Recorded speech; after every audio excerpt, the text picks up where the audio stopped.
Hey, what's cracking everybody? It's your boy Jason Yamamoto, and today I'm going to be talking about short guys in the Army. Do they do well in the Army? Do they get picked on? Do they get pushed on? What's going on with short guys? Is it smart for short guys to join the Army? So when I first came into the Army, my first drill sergeant was Sergeant First Class Guantanamo. You get a couple of drill sergeants during boot camp and etc. Right? When I went to, during my time, I had two, or actually I had three during my basic training, and when I went to AIT, I had one. So altogether, I had 4 drill sergeants, right? But my first one, his name was Sergeant First Class Guantanamo. He was my platoon sergeant. This guy was this 5'5" Filipino guy coming from the Philippines, and this guy was the shit. He was the shit. Like, no one disrespected this guy. He knew what he was talking about. The tall, big, buff guys who were drill sergeants too, as well, they gave their respect to this little guy. And the fact that he was Filipino and he was like the only Filipino in the area, you know, this guy had a command presence. So I took something from that. I took that, you know, from him in general, and I ran with it, right?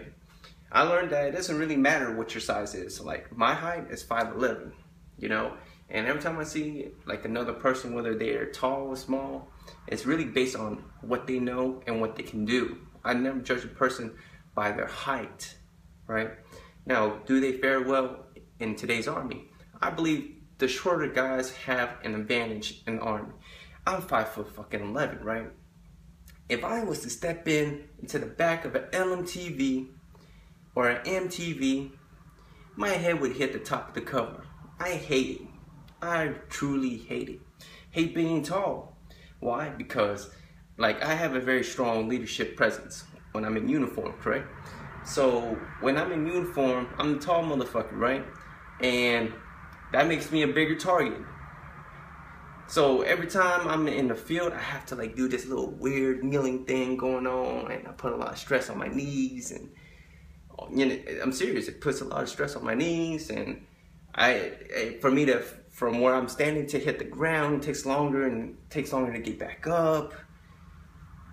The Army is not really it's not a really good idea for me because of my height. And I feel bad for the guys who are a lot taller than me, like 6'1", 6'2", 6'3", and so forth. The short guys, the 5'4", you know, 5'5", 5'4", the manlets.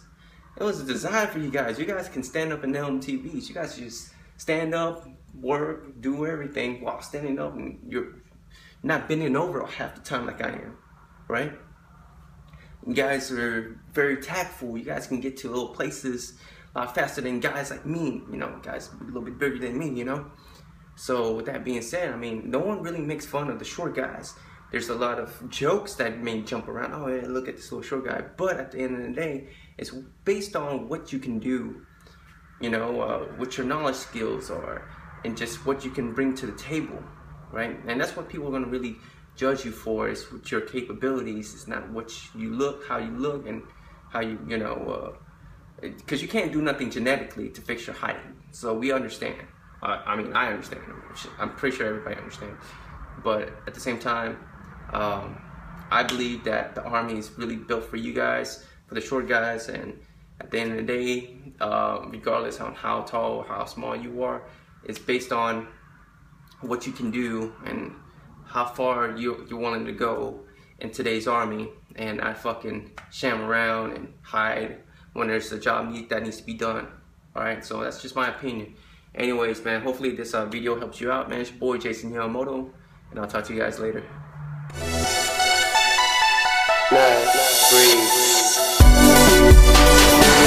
Breathe.